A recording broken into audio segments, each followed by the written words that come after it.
በመጨረሻው ዘመን ሰዎች ምን ይሆናሉ የሚለውን ቅዱስ ጳውሎስ ሲናገር የእውነት ትምህርት ጆሮአቸውን እያሳከካቸው ለተረት ጆሮአቸውን እየከፈቱ ይሄዳሉ ይላል። አይሰሙም፣ እውነትን አይሰሙም።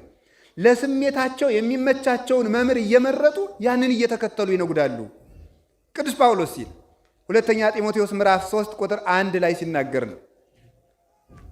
ወዘንተ ባይቱ አይምር፣ ይሄንን እወቅ፣ ከመበዳሃሪ መዋይል ይመጻ ዓመታት እኩያት፣ ክፉ ዘመናት፣ ክፉ ወራት፣ ክፉ ዓመታት ይመጣሉ።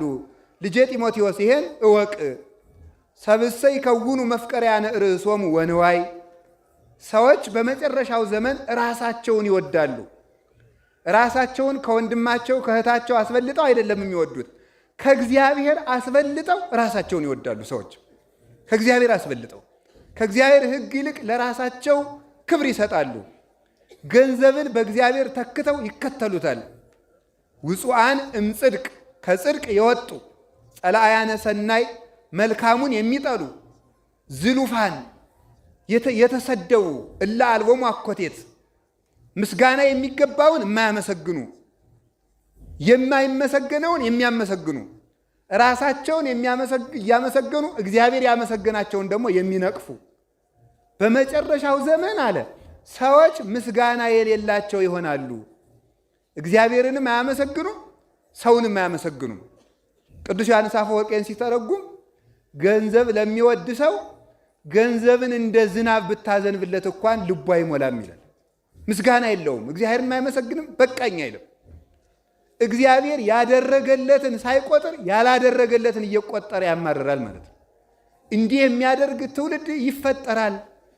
የአምልኮ መልክ ያላቸው ነገር ግን ምን የለም ሃይማኖትና ጽድቅ በውስጣቸው የሌለባቸው ከእውነት የራቁ ዘመዶቻቸውን የሚያሰድቡ ተረት የሚመቻቸው ትምህርት የሚያሳክካቸው ይመጣሉ ብሏል።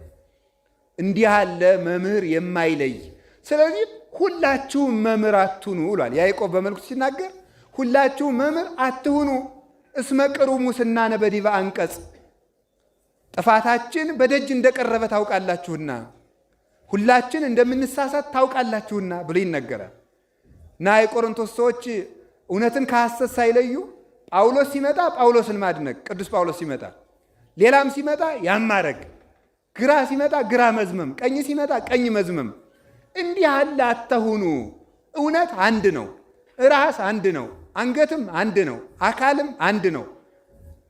ብዙ ራስ የለም። ብዙ እጅ ብዙ ጣት አለ እንጂ ብዙ ራስ የለም። ብዙ አምላክ የለም። ብዙ ሁለት እግር ሁለት ኩላሊት ሊኖር ይችላል። ሁለት አንገት የለም። አንድ ሃይማኖት ነው ያለው። አንድ ቤተ ክርስቲያን ነው ያለው። ሁሉም እውነት የለም። አንዱ ስገዱ አንዱ አትስገዱ ብሎ ሁለቱም እውነት ሊሆን አይችልም። እውነት አንድ የሆነው እግዚአብሔር አንድ ስለሆነ ነው። የእውነት አምላክ አንድ ስለሆነ አይ እኔ ሁሉንም አልነቅፍም፣ እንዲያው መካከለኛ በዚህ ዘመን ዝም ማለት ይሻላል እንጂ ሁሉንም አልነቅፍም። ጥሩ ጥሩ ሲናገሩ ያንም እሰማለሁ ያንም እሰማለሁ። እንደዚህ ያለ ነገር የለም። ጸቃው እንዴ እነገን ምን አድርገው ነው የምትነቅፏቸው? ትምህርታቸው ስብከታቸው እኮ ጥሩ ነው። ንስሐ ግቡ ነው ያሉ፣ ቁረቡ ነው ያሉ፣ የእግዚአብሔርን ስም ነው የሚጠሩ ይላል። ሞኙ ሌላውን የሚንዱትን የቤተ ክርስቲያን ስርዓት አያይም። ሰሎሞን ምን አለ? ጸቃው ይውህዝም ከናፍረ ዘማ፣ ከዘማዊት ከንፈር ማር ይንጠበጠባል። ከዘማዊት ከንፈር ማር ይንጠበጠባል ማለት በጨዋታዋ ታሳስተዋለች ማለት ነው። እንደ ማር የሚያጣፍጥ ጨዋታ እያጫወተች ክብሩን ታስጥለዋለች ማለቱ ነው። ፍቅር አለዘማ እስከ ሀቲ ህብስት፣ የዘማዊት ፍቅር መጽሐፈ ምሳሌ ምዕራፍ 5 ላይ አንድ እንጀራ አያስፈጽምም አለ። አንድ እንጀራ እስከ ማሳጣት ያደርሳል። እሷ ጋር እግሩን ዘርግቶ እያወጋ ስራ ስለሚፈታ የዕለት እንጀራ እስከሚያጣ ድረስ ይደርሳል። አንድም ህብስተ ሕይወት ክርስቶስን እስከ ማሳጣት ያደርሳል። ክርስቶስን እስከ መስቀል ያደርሳል። እንዲህ ያለ ነገር ሰው የሚሆነው አይምሮውን በማጣት ነው። አዲያ ምንድን ነው? ዘማዊት የተባለች ግን ምን ትመስላችኋለች? ዘማዊት የተባለ መናፍቅና አስመሳይ ሰባኪ ነው። አስመሳይ ሰባኪ ዘማዊ ነው። ዝሙት የሚባል ከሴት ጋር ከወንድ ጋር የሚሰራ ስራ ብቻ አይደለም። የሃይማኖት ዝሙት አለ፣ የትምህርት ዝሙት አለ። ዘማዊት ነገሩ አንድ ሲሆን፣ ዘማዊ ወንድም ነገሩ አንድ ሲሆን፣ ሴት ቢለዋውጡለት እንደሚወደው ወንድ ቢለዋውጡት እንዲወድለው ዘማዊ ትውልድም ትምህርቱ አንድ ሲሆን መምህር መለዋወጥ ይወዳል ይላል። ትምህርቱ አንድ ሲሆን መምህር ቢለዋውጡለት ይወዳል። ስለዚህ ከቃሉ ጋር ናችሁ። ሴት እየተሳደብኩ እንዳይመስላችሁ እሺ። እንደዚህ አይደለም። ሴትማ እመቤታችንም ሴት ናት እያልኩኝ ያለው ዘማዊት ነው። ዘማዊቱን ነው እንጂ ያልኩኝ ሴት ነው ያልኩኝ አላልኩም። አይደለም ሴት ብያለሁ አላልኩም። ዘማዊት ነው ያልኩኝ። ተው እንጂ አስተውላችሁ ነው ማዳመጥ። ወንድ አይደለም ያልኩት ዘማዊ ነው ያልኩኝ ማለት ነው። አያችሁ፣ እንደ ሕፃናት መርጣችሁ አትስሙ። ሕፃናት መርጠው ነው የሚሰሙ። መርጦ መስማት ማለት መሰላችሁ ስንት ወግ ሲወጋ ቆይቶ ከረሚላ ገዛልሃለሁ ከተባለ ይህን ብቻ ነው የሚሰማ። ሌላውን ውግር አገራችን ልታድግ ነው ምናምን ቢባል አይሰማም ሕፃን ማለት።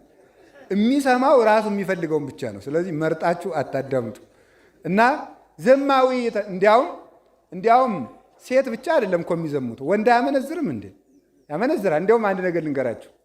አንድ ሰውዬ ሚስት አለው፣ ደግሞ ሌላ ሴት ደግሞ በሌላ ግብር ይመኝና እባክሽን ፈቃዴን ፈጽሚልኝ ይላታል። እምቢ ትለዋለች። ታው እግዚአብሔር ይፈርድብናል ትለዋለች። እምቢ ትለዋለች። ሲያስቸግራት በል በዚህ ቀና አለችው። በዚህ ቀና አለችና 12 ማሰሮ ምስር ቀቅላ ቆየችው። 12 እንስራ ማለት ነው። 12 ማሰሮ ቀቅላ ቆየችው።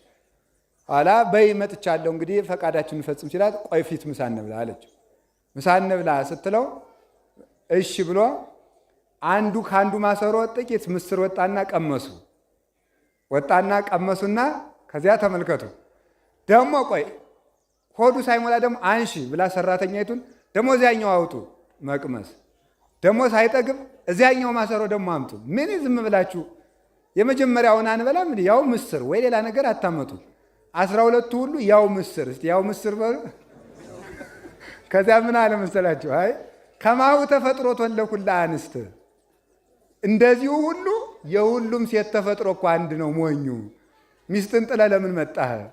እዚያም ያለው ምስር እዚህም ያለው ምስር ነው። ስለዚህ ሁላችንም ሴቶች ነን፣ ለምን ክብርን ትጥላለህ ብላ እንዲህ አድርጋ አስረድታ ለንስሐ አብቅተዋለች ማለት ነው። ስለዚህ ዘማዊ ሲባል ሴት ብቻ ወንድ ብቻ አድርጋችሁ አትፍረዱ። አሁን ተግባብተናል አይደል? እሺ፣ እግዚአብሔር እንዲገባን ያደርግልን ማለት ነው። ስለዚህ ምን ማለት ነው? ከዘማዊት ከንፈር ማር ይንጠበጠባል ያለ ዘማዊ የተባለ መናፍቅ አስመሳይ መምህር ነው ብያቸዋለሁ። ማር ይንጠበጠባል ማለት ምን ማለት ነው? ማር ይንጠበጠባል ማለት የሚጣፍጥ ስብከት አለው አንደበቱ ላይ ማለት ነው። አንደበቱ ላይ የሚጣፍጥ ነገር ይናገራል። እግዚአብሔር ነው የሚመሰገን፣ ሰው ነው መመስገን ያለበት። መድኃኒታችን ኢየሱስ ክርስቶስ ትልቅ ስጦታ ሰጥቶናል። ስጦታው ምንድን ነው? ምንም ሌሎችን እንተዋቸውና ትልቁ ስጦታው አካሉን ቆርሶ መስጠቱ ነው። ከዚህ በላይ ስጦታ የለም። ከዚህ በላይም ፍቅር የለም። ከአካሉ ውጭ የሆነን እንጀራ ቆርሶ የሚያበላ ሰው ለጋስ ከተባለ አካሉን ቆርሶ ያበላ መድኃኔዓለም እንዴት አይመሰገንም? ደሙን አፍሶ በዚያ ያጠበ አምላክ ዘይሐጽብ በወይን ልብሶ ወበደመ አስካል ሰንዱኖ እንዳለ ሊቁ ያዕቆብም በኦሪት ዘፍጥረት እንደተናገረው ቅዱስ ያሬድም በጾመ ድጓው እንደተናገረው ልብሱን በወይን የሚያጠብ ማን ነው? ክርስቶስ ነው። ወይን ደሙ፣ ልብሶቹ ምእመናን። አልባሲሁ ስለ ክርስቶስ መሃይምናን እሙንቱ። የክርስቶስ ልብስ የሚባሉት ምእመናን ናቸው። ምእመናን የክርስቶስ ልብስ ናቸው። ሰው ልብሱን በውሃ ያጥባል። ክርስቶስ ደግሞ ልጆቹ ልብሶቹ ስለሆኑ በደሙ አጠባቸው፣ በደሙም አነጻቸው፣ በደሙም ቀደሳቸው። ይህንን ላደረገ አምላክ ለዚያውም ማትረፊያ ገንዘቡን ራሱ ሰጥቶ ራሱ ከሰጠው ገንዘብ ሰጣችሁ ብሎ ዋጋ የሚከፍል ጉልበት ራሱ ሰጥቶ በገዛ ጉልበቱ ሰገዳችሁልኝ ብሎ የሚሸልም አንደበትን ራሱ ሰጥቶ በራሱ አንደበት ተመሰገንኩ ብሎ የሚሸልም እንደ እግዚአብሔር ያለ ማን ይገኛል? እሱ ይመሰገናል እንጂ እንድንሰጥም ስላደረገን ይመሰገናል እንጂ እኛ መመስገን የለብንም። እና አንድ የግብፅ ክርስቲያን ምን አደረገ? አስራቱን በሚገባ ሲያወጣ አንድ ካህን ገሌ አስራቱን በሚገባ ያወጣል፣ በጣም የተመሰገነ ክርስቲያን ነው ሲለው እኔ ዋጋ እንዳላገኝ ከሰው መሃል አሳጥቶኛልና ይህን ሰውዬ ከክህነቱ ያግዱልኝ ብሎ በሊቀ ጳጳሱ ከሶታል። ምን አደረገልኝ ብሎ እገሌ አስራቱን የሚያወጣ ክርስቲያን ነው ብሎ ተናግረውብኛል ንስሐ አባቴ ብሎ ማለት ነው። በዚህ ተቆጥቶ እንዴት? ምክንያቱም ጌታ ምነዋል? ምስጋና የሚወዱ ሰዎች አማን ብለክሙ ነሱ እስቴቶሙ ዋጋቸውን ተቀብለዋል አለ። ዋጋቸው ውዳሴ ከንቱን ሰው ሲያመሰግናቸው የእግዚአብሔር ዋጋ ይቀርባቸዋል ስላለ እንደ ባለ ውለታ ቤተክርስቲያን በመስጠታችሁ ቤተክርስቲያን በመስራታችሁ አብነት ትምህርት ቤቶችን በመደገፋችን ለእግዚአብሔር ባለውለታ ሆነን መታሰብ የለብንም። ባለውለታው እሱ ነው። የእኛን ገንዘብ ሳይንቅ በመቀበሉ ስንት እንደ ምንድን ነው ዘይሬስዮሙ ለመላእክቲሁ መንፈሰ ወለለ ይትላክው ወነደ እሳት ከነፋስ ፍጥረት የሚፈጥሩ ከእሳት ይልቅ የሚንበለበሉ ረቂቃን መላእክት አገልጋዮች የሆኑለት ጌታ እኛን አገልግሉ ማለቱ ምን ያህል ቸርና ትሑት ነህ ተብሎ ሊመሰገን የሚገባው እሱ ነው። ዛንቃሃል ባቢነ ሀበ አኮቴቱ አይደል ያለው አሞኒዮስ አውሳቢዎስ በመቅደመ ወንጌል ሲናገሩ እሱን ለማመስገን ልቡናችን ያነቃቃ። ተመልከቱ፣ ይትባረክ ስሙ ወይትላል ዝክሩ፣ በልብ መታሰቡ በቃል መነገሩ ስሙ ከፍ ከፍ ይበል። እሱን ለማመስገን ያነቃን፣ ስሙን እንድንጠራው የፈቀደልን፣ ጌታ ብለን ለመጥራት ባሪያ ለመሆን ያልተገባን፣ በባርነትም ጌታ ብለን ለመጥራት የማይቻለን ስንሆን አባታችን ሆይ ብለን እንድንጠራው የፈቀደልን አምላክ ምስጋናን መርጦ የማይቀበል እገሌ ቅዱስ ነው በጸሎት ይጥራኝ፣ እናንተ ርኩስ ናችሁ አትጥሩኝ የማይል የሚመሰገን እሱ ቸሩ መድኃኔዓለም ነው። አሁንም ለእርሱ ክብር ምስጋና ይግባ። ወንድሞቻችን እንለምናችኋለን፣ እናጓድዳችኋለን፣ መልካም ትሰሩ ዘንድ ስሙን ምስክር አድርገን እንማልዳችኋለን። አንድም እንለምንላችኋለን፣ እናንተ እንለምናለን። ኢታስተሐቅርዋ ለጸጋክሙ ለጸጋ እግዚአብሔር እንተሃቤክሙ፣ እግዚአብሔር የሰጣችሁን ስጦታ አታቃሉ። ወንድሞቻችን እግዚአብሔር የሰጣችሁን ስጦታ አታቃሉት፣ በላያችሁ ላይ አድሮ ያለው ጸጋ ብዙ ነው ይላል። ለክርስቲያን የተሰጠው ጸጋ ብዙ ነው። ብፁዕ ሕዝብ ዘእግዚአብሔር አምላኩ፣ እግዚአብሔር አምላክ የሆነለት ሰው ሕዝብ ንዑድ ክቡር ነው። ሕዝበ እግዚአብሔር ከመሆን በላይ ክብር የለም። ውሉደ እግዚአብሔር ከመባል በላይም ክብር የለም። ይህን የተሰጣችሁን ጸጋ አታቃሉት። ብዙ ጸጋ ተቀብላችኋል። የእግዚአብሔር ወዳጆች ተብላችኋል። ከወዳጅነት በላይ ልጅ፣ ከልጅነት በላይ አካል፣ ቤተ መቅደስ። ክርስቲያን በዚህ ዘመን ምን ያህል እንደከበረ ተመልከቱት። ኢይብለክሙ አግብርቴ አላ አይርክቴ አንትሙ፣ እናንተ ባሮቼ አይደላችሁም። ከእንግዲህ በኋላ ባሪያ አትባሉ፣ እናንተ ወዳጆች ናችሁ። እስመ ኩሎ ዘሰማይኩ በሀበ አቡየ ነገርኩክሙ፣ ከአባቴ በህልውና የመከርኩትን በህልውና ያየሁትን ሁሉ ነግሬያችኋለሁ። ምስጢር አብ ወልድ ወመንፈስ ቅዱስ ገልጬላችኋለሁና ምስጢር የሚነገር ለባሪያ አይደለም ለወዳጅ ነው፣ ለታመነ ወዳጅ ነው። እናንተ እንግዲህ ወዳጆቼ እንጂ ባሮች አይደላችሁም። ከዚህ በላይ ደግሞ ከፍ አድርጎ ምን አድርጎናል? መንጋዎቼ ብሎናል።